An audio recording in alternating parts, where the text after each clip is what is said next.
fez... Não, agora, peraí, deixa eu lançar uma coisa pra gente aqui. Mano. Olha só. O One Piece é uma obra que a gente começa a ver, pelo menos essa foi a percepção que eu tive, a gente começa a ver bem assim, tá, uma obra bem legalzinha, divertida e tal, tem um pirata que estica e com a lógica diz, não tem lógica não, o autor colocou lá, a gente respeita, ele botou suspensão da descrença, tamo indo. Mas houve um momento em que ele pegou e falou o seguinte, amigo, tem regras, tá? Vou te contar. Quando ele bota um cientista, quando o cientista traz regras lá de trás...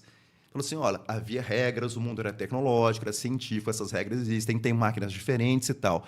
Então, o mundo de One Piece mudou completamente. Uhum. E nessa mudança toda, a gente passa a olhar para trás e falou o seguinte, peraí, será que aquilo que o Oda colocou agora, eu tenho que olhar com um olhar científico? Porque a partir de Egghead, daquele arco todo, a gente começou a ver que as coisas não eram bem o que a gente imaginava. Para mim, Egghead mudou completamente. Mudou. O arco preferido é Egghead. Porque eu tava assim, uhul. Chegou Egghead, falei, para. Aí eu comecei Tem que prestar mais atenção aqui. Exato. Eu tava indo na obra assim, vamos, deixa a vida me levar. Mas a partir de Egghead, eu falei assim, não, deixa eu voltar um pouquinho no tempo e deixa eu rever a obra com o olhar que ele propôs. Não veio com esse papo de que eu sou professor de física e quis fazer isso, não. Foi o Oda que fez. Oda Gênio mandou essa. Oda Gênio. A partir daí, eu comecei a voltar. Aí eu comecei o seguinte, onde é que aparecem androides na obra? Em que instante tem ciborgues na obra? Ciborgue tem... Quem é Ciborgue? Os pacificadores, meio que ciborgues e tal, não sei o quê. E o Frank. Tá. Os pacificadores faz sentido, porque, afinal de contas, tem a mão do Vegapunk ali no meio e tal. E o Frank? Da onde que veio? Da onde que veio isso, que ele tem essa tecnologia toda para construir tal?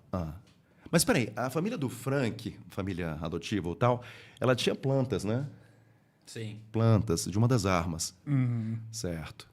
Até então, a primeira das armas que foi mencionada na obra foi Pluton. O que a gente imaginava que era Pluton? Vamos lá, vai. O que você imaginava? Esquece Egghead. Antes, o que você imaginava que era Pluton? Vai lá. Pra mim... Esquece Uranus. Tá. Você não tem Uranus na cabeça. Você não tem Egghead na cabeça. O que você imaginava lá atrás que era Pluton? Inicialmente, um navio para destruir ilha. Ok. Um navio com um canhãozão muito Canhãozão grande na enorme. ponta. Perfeito, eu acho que era isso. Aí depois a gente vê aquele barco afundado lá na Ilha dos Tritões, fala assim, deve ser alguma coisa desse tamanho, com 1 milhão de canhões e tal. Tem aquele Buster Call, em vez de ter um navio, tem um imenso e tal, que vai destruir a ilha. Termodinâmica. Então vai ser basicamente um canhão baseado em termodinâmica. Pólvora, um canhão imenso e tal. Na Segunda Guerra Mundial, tinha um canhão alemão chamado Big Bertha. O cara conseguia pegar e lançar projetos daqui para Goiânia com esse negócio. Era assim, era absurdo e tal. Tinha que andar em trilhos para levar, tinha que ser dias de uma cidade para outra. Então eu imaginava que era isso. Mas depois que aparece Uranus, depois que ele coloca Mother Flame, depois que ele flerta com energia nuclear, aí você fala assim, peraí, cara, se essa arma está no nível compatível a Uranus, não pode ser termodinâmica. Não tem como ser termodinâmica, porque termodinâmica é o início da ciência lá no século XVIII, XIX, alguma coisa assim. Mas a gente está falando de energia nuclear, Uranus. Estamos no século XX já, de verdade. Então não pode ser, não pode ser. Plutão tem que ser visto com outro olhar. Aí falou assim, quem tinha acesso às plantas de Plutão? Frank, o irmão de criação dele, o outro lá e tal, que construiu o navio do Roger e tal. Aí você pergunta assim, o Tom, assim... Faz um dom, né? Faz um dom. Faz como um dom. Ele Tudo aí. veio dele, né? Faça como um dom. E aí depois faz assim, peraí, aí o Frank se estrupia todo ali e ele aparece do nada vivo com peças mecânicas, do nada. De onde foi essa tecnologia? Peraí, aí depois ele constrói um trem que passa na água do nada e tal, e etc. E naquele momento, por que aquele trem fazia aquilo? Rapaz, suspensão de descrença, tá valendo, ninguém tá preocupado com isso, não. É como aquela construção daquela escada lá De Thriller Bark? Thriller Bark, tá no Frank, o Chopper, tá valendo e tal. Mas depois que a gente passa a olhar Egghead, falou assim, por que a família do Frank dominava a ciência de uma forma diferente e a gente não via? Será que aquele trem possuía alguma coisa? Alguma tecnologia que a gente não entende? O cara sobe uma cidade do nada. Será que não existe alguma coisa a mais naquela família? Será que não tem segredos do século perdido lá Eu tô encantado. Estou que a aqui gente não refletindo tinha a mínima ideia e são tão bem disfarçados que parece uma tecnologia natural que nem o governo mundial conseguiu sacar? que existe alguma coisa por trás ali que eles estão achando que é completamente normal, que é basicamente carpintaria, que é basicamente o domínio maravilhoso daquilo tudo, mas no fundo tem... Porque os caras têm uma planta de como construir Pluton, e não é só uma planta.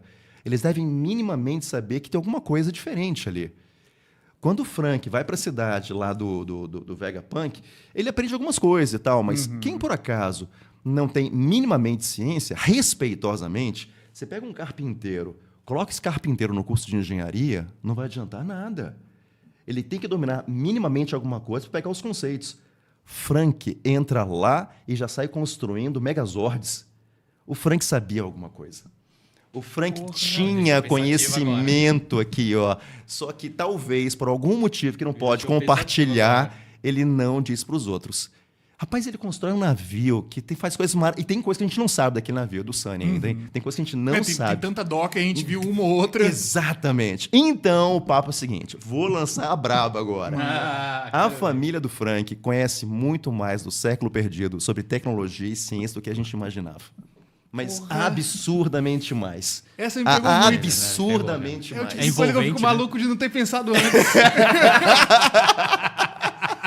Porque a partir do momento que ele colocou a parte do cientista na história e colocou o pé no chão de falar que existe a história da ciência, o desenvolvimento, faz sentido que alguém que tem uma tecnologia avançada tenha tido esse conceito. E até para pensar na parte de engenharia, para construir Pluton, qualquer coisa do tipo, tem vários outros conceitos e muitas outras coisas que não existem no mundo de One Piece, pro geral, mas que eles poderiam ter utilizado ali para conseguir fazer o trilho do trem, conseguir fazer o Frank de volta. Nossa! Mas não tem. Não tem em outro local. Quem mais tem moto ali, daquele jeito?